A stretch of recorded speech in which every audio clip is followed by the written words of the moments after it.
Three. Hi there. Welcome to the Financial Advantage podcast, powered by the Wells Funding Group.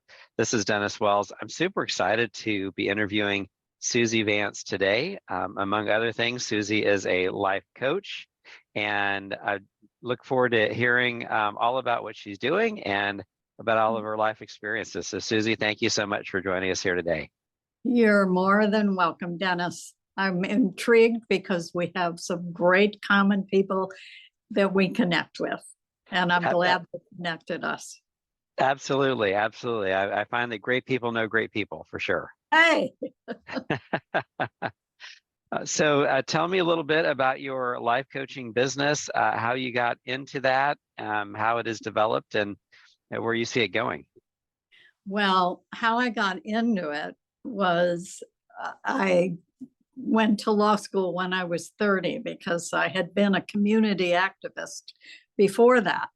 And, nobody listened to somebody who didn't have a ticket. And a bunch of us who hung around together all decided to go to law school. We didn't go to law school together, but we went our separate directions. And while I was in law school, I also had worked for a gubernatorial candidate, and as luck would have it, I ended up eventually as chairman of what now is the Human Rights Commission in the state of Illinois.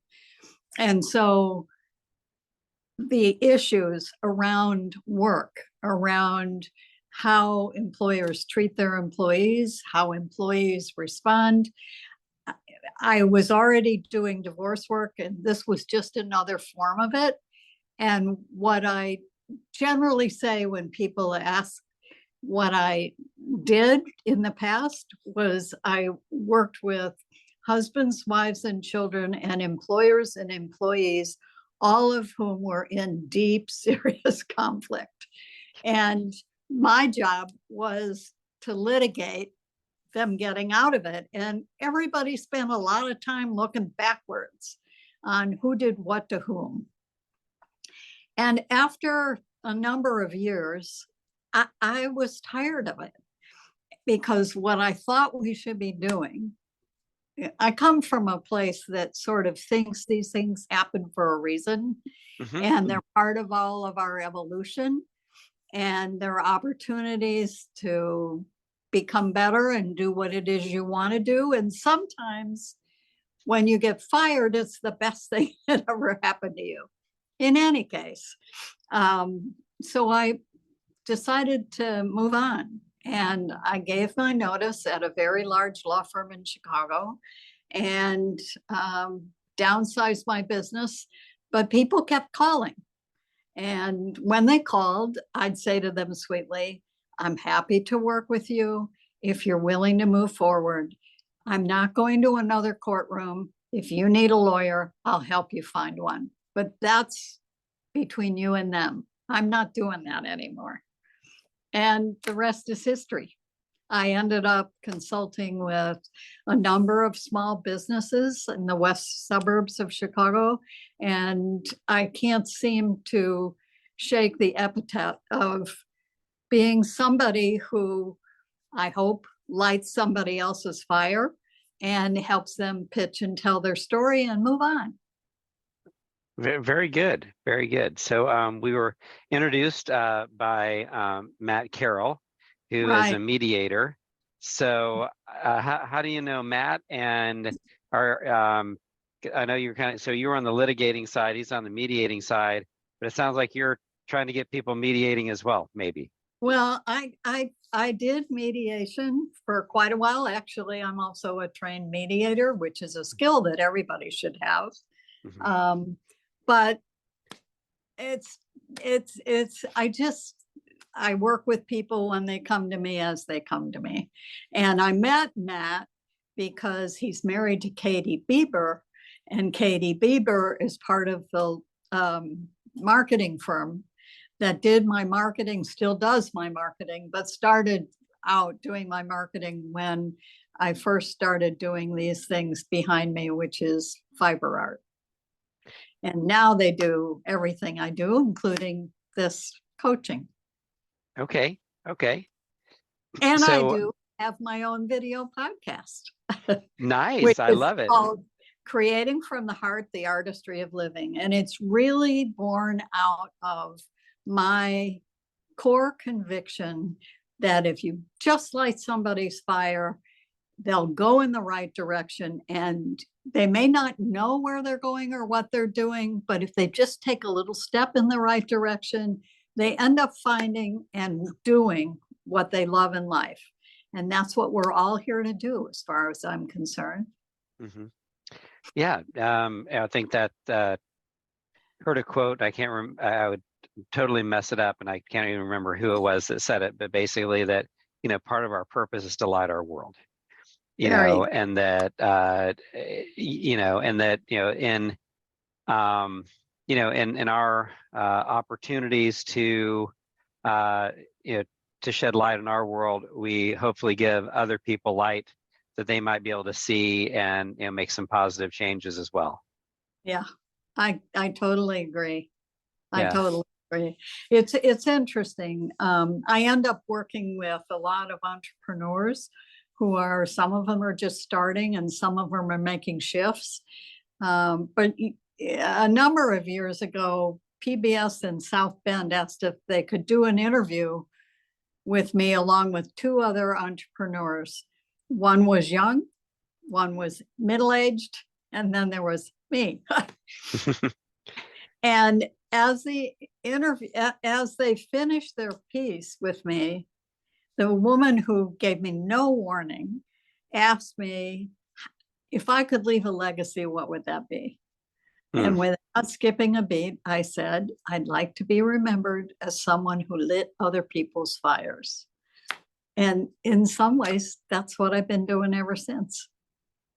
Very, very nice. Very nice. So you work with a lot of entrepreneurs. I assume that you consider yourself an entrepreneur as well. Yeah, I suppose, because I'm always working at the edges. Nice, nice. So tell me more about your art that you do. Well, it sort of came. My mother taught me to knit when I was 12, and then she eventually died when she was 78, which was in the 90s. And I took some money and I bought a loom, and I joined the Weavers Guild in Northwest Indiana. By that time, I was like knitting all the time when I was practicing law, because it was what kept me calm. And then I started weaving, and then I decided I'd try spinning, making my own yarn. And then there was this wonderful woman in the guild who could felt. You know what felting is? It's where you take fibers from an animal, you can dye them or not, and you put a little soapy water on them and you rub them together. And you know what? They're just like people. The more you rub them together, the tighter they hold on. Okay. It's really funny. Anyway, I asked her to come over and teach me how. And I said, I don't want you to do anything. I just want you to tell me the next step. And eventually, I even created my own felting table, which is over here, that's got gutters in the side, so I can pour all the water that I want in a space that has a carpet. And I right now I have a show in Crown Point. It's in the Fluid Coffee Shop. It's like it's how I make my peace with myself when I've done whatever I've done with clients. Okay. Very good. Very good. So what would you consider to be an ideal client, or someone that you feel like that you are more likely to help them light their fire? Well, the people that usually come to me are people who either are really tired of what they're doing and they never knew there was anything they could do to get out of it, sort of. They can't, they're so into it, they've got blinders on and they can't see the big world. And I've worked with a number of people like that who are miserable in the jobs that they're in. But I've also worked with people when they suddenly find themselves fired, they find themselves retired. Retirement, by the way, just means getting a new set of wheels. It's called retiring. um, so it's really people that are, for some reason, something has put them on the edge of, if they would allow themselves to ask, okay, what's next? Mhm. And going from there to finding, the truth is, it's buried in them. And sometimes people can't find it just by themselves. So that's what I do, is poke at them. So what I hear you saying is that what looks on the surface as being a bad thing can actually be the catalyst for something amazing that you would have never Never had the imagined. opportunity to had you not experienced that thing. That's exactly right. Exactly right. And if you can, and most people, when whatever that trigger happens, really can't remember, think of being grateful to whoever did whatever they did to them. But, eventually it's just like we evolve. And if you're willing to, as my son would say, if you're willing to do the work, miracles can happen. Right. What else is possible? Yes. Ask yourself that question when you get out of bed. If you don't like some people really don't look forward to getting out of bed in the morning. That's a shame. Yes. Getting out of bed in the morning should be a new adventure. And you Yeah. should be, and ask yourself, okay, what miracles can happen today? Yeah. Yeah. That I haven't even thought of. Yep. Yeah. I think it was Jim Rohn that said, if you don't like your life, change it. You're not a tree. It's like a tree is going to be stuck wherever it is. That's where it is. But you can change. You can, have new horizons. And sometimes, I thought the phrase of living a life of, quiet desperation, when you're talking about the people that are just like, they don't like what they're doing, but they've never really given themselves the opportunity to think that there might be something else. And they often think, oh, but I've got a wife, I've got children, I've got a husband, I've got bills to pay. It doesn't really matter. Just one little acknowledgement step. What could I do different today that I haven't done before that I think might be a little fun? And back in the day, for me, it was literally going into an art store or a hardware store and walking down the aisles and seeing what I could play with. And for other people, it's just doing something, doing a little something. And some people, it might start with doing Julia Cameron's of The Artist's Way, the 3 pages of writing every morning. And I don't care if what you do when you do those pages is you say, I'm stuck, I can't stand this, I can't pay my bills, sooner or later, something will come out that you don't expect. Yeah. Yeah. It's amazing how, the other quote is, when the student is ready, the teacher shows up, kind of a deal. Exactly. Yeah. And then just getting people to see that, what if there was another Right. option? Right. What else is possible? Yeah. How does it get better than this? Right. Because this is not fun.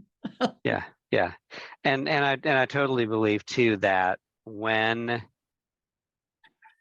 you are doing what it is that you were created to do, that there is an incredible amount of freedom, and and you're, like you're saying, every day is a new adventure because you don't really know how it's going to happen, and that it doesn't, you might do a lot and be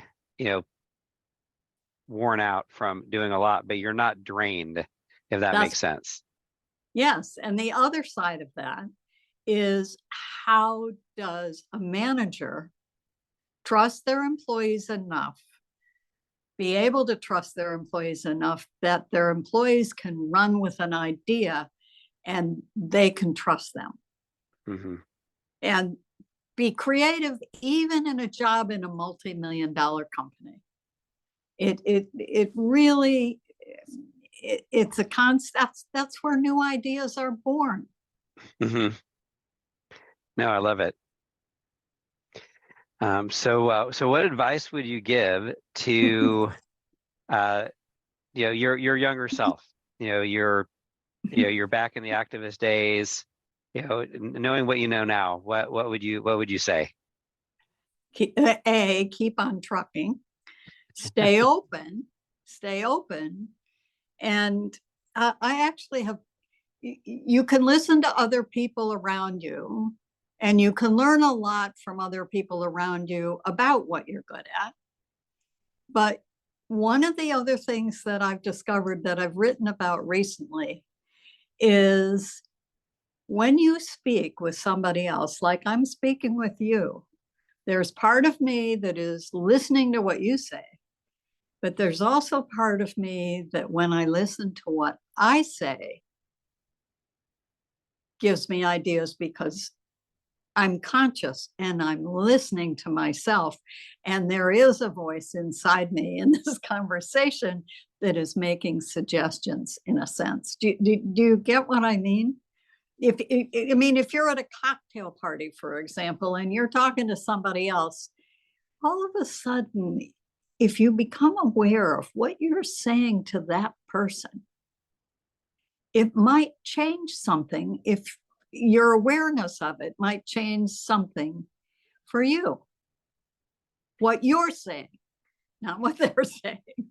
Yeah, that sometimes putting your thoughts in words, Yeah, well, into words, gives right, you a chance to see it or hear it in a new way. right. And so listening to yourself is a really good idea. Yeah, I love it. I love it. Yeah. Well, thank you so much for being on the podcast here today. I'm very fascinated, and I'm sure other people are as well.